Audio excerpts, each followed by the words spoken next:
വേറൊന്നുമല്ല കേട്ടോ, നമ്മുടെ ലൂക്കയുടെ വൈറ്റനിങ് ക്രീമിനെ കുറിച്ചിട്ടാണ് കേട്ടോ ഞാൻ പറഞ്ഞുകൊണ്ടിരിക്കുന്നത്. അപ്പോൾ ഈ ഒരു ലൂക്കയുടെ ക്രീം എന്ന് പറഞ്ഞു കഴിഞ്ഞാൽ നമ്മൾക്ക് എന്താ പറയുക, ഒട്ടുമിക്ക വൈറ്റനിങ് ക്രീംസ് യൂസ് ചെയ്യുന്ന ആൾക്കാരിലൊക്കെ കുറേ പേര് യൂസ് ചെയ്യുന്നതായിട്ടുള്ള ഒരു ഫേമസ് ആയിട്ടുള്ള ഒരു ക്രീമാണ്. അപ്പൊ 3 വർഷം കഴിഞ്ഞ് എനിക്ക് ഇപ്പൊ ഈ ഒരു ക്രീം യൂസ് ചെയ്യാനുള്ള ഒരു കാരണം എന്താണെന്ന് വെച്ച് കഴിഞ്ഞാൽ, എനിക്ക് ഓരോ മന്ത്ലി എന്താ പറയുക പീരിയഡ്സ് വരുമ്പോഴും എനിക്ക് പീരിയഡ്സ് സ്റ്റാർട്ട് ചെയ്യുന്നതിന് 2 ദിവസം മുമ്പ് തന്നെ ഫേസിൽ പിമ്പിൾസ് വരും.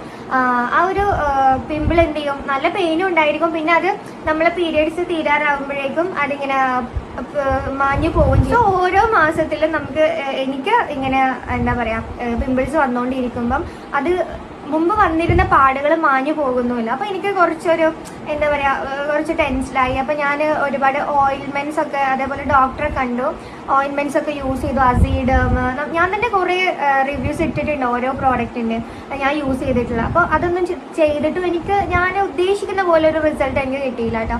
അപ്പോൾ അങ്ങനെ ഒരു സമയത്താണ് ഞാൻ ഇവരുടെ ഈ ഒരു ലൂക്കയുടെ വീണ്ടും ഇങ്ങനെ എന്താ പറയാ ഓരോ കാര്യങ്ങൾ കേട്ടത്.